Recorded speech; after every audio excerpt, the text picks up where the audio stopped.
Hello and welcome back. In this class, we'll try to have an introduction to operators in C. So what is meant by an operator? An operator is a symbol used to perform mathematical calculations. So what does that mean?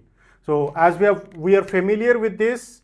For example, if you consider this symbol, so this is what we call it as addition symbol, and this is what we call it as an operator. Using these operators, using this symbol, we can understand that we are going to perform an addition operation.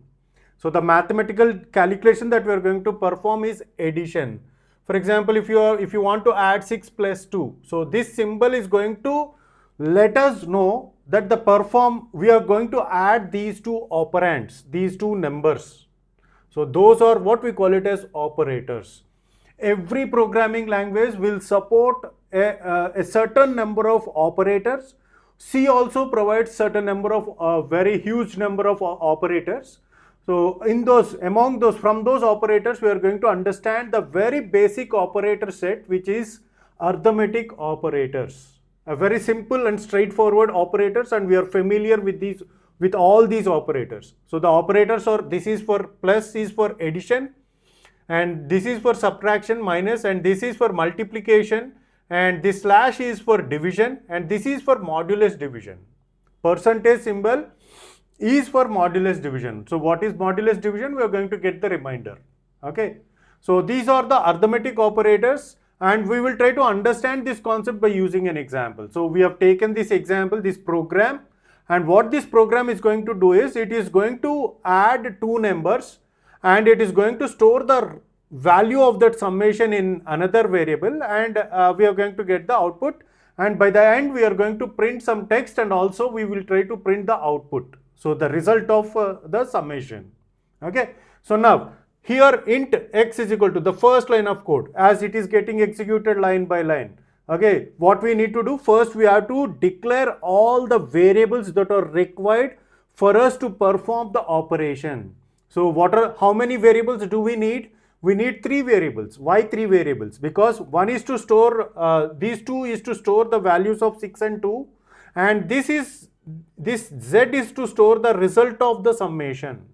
Okay, and previously we have seen, so far in our previous examples, we have seen only one variable declaration in a line, but we can do multiple variables. We can declare multiple variables in one single statement.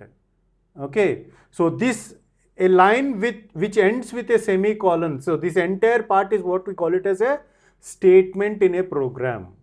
And in one single declaration, if there are multiple variables which are of type integers, all those variables can be declared in one single line, one single statement.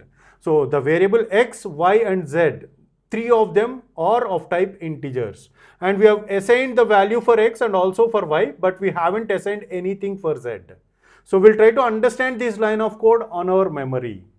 So for example, if you take this, see here we are having 4 bytes of space, and this is these 4 bytes of space, and here we have taken the other 4 bytes of space.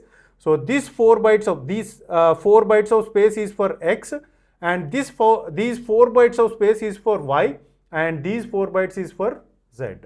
And the binary value for x is 6, which is getting stored in x. It is the binary value is 110, and for 2 the binary value is 10. We haven't get the value of z so far, so this is empty. Okay, so now what about the next line of code? The next line of code is going to do the summation.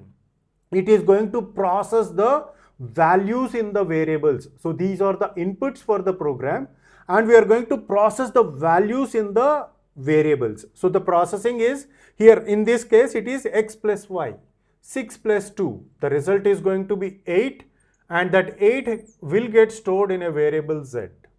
Now what happens on the memory? After the execution of this line of code, what happens on the memory? That is also very important to understand. What happens on the memory? The value 8 will get stored in the space allocated for z. So here is the space allocated for z, and the binary value of 8 is 100, and the remaining spaces are filled with zeros. Okay, So here 8 zeros, and this one is also 8 zeros. So this is, and this kind of understanding is very, very important for you to write the programs efficiently. So these kind of analysis, this kind of understanding will help you a lot in writing, in cracking the placement exams, and also for competitive exams like GATE. Okay, so this line of code has been executed and the memory changes were also reflected. The next part is printf. What I want to print. So as we have discussed in our previous class, we had a very basic understanding of printf. If you want to print text on your screen, so it has to be there in the double quotes, and the text that I would like to present is presented here. What if I want to print a variable onto my screen? What we have to do? We have also discussed that, but we will write that here because this is bit complex to understand. So we are writing that what variable I would like to display. I would like to display the result of this summation which is stored in Z. So I want to display the value stored in Z. So in that case, if it is an integer, so is it an integer? Yes, it is an integer. If it is an integer, what we have to do? In the double quotes, we have to give %d. So as we have said, just remember this, okay? And it has to be separated by comma and the value of the which variable's value that we would like to print, that has to be displayed. So the variable is Z. So this is how we can print the value of a variable by using this printf function. Okay. So in this way we can perform all the arithmetic operations. Here we have done only one variable, one arithmetic operation by using plus. In our later videos, as we solve different examples, there we will try to understand the different other arithmetic operations and their performances. Thanks for watching the complete video. You have come to this point means we are hoping that you are enjoying our content. You are enjoying our content and haven't subscribed yet, please subscribe to our channel. We will post at least one video every day. Please subscribe to our channel and press bell icon for the latest updates. And after watching every video, please like our content. Your likes will help us a lot in growing. And share the content to all your friends and family members. That will help us to grow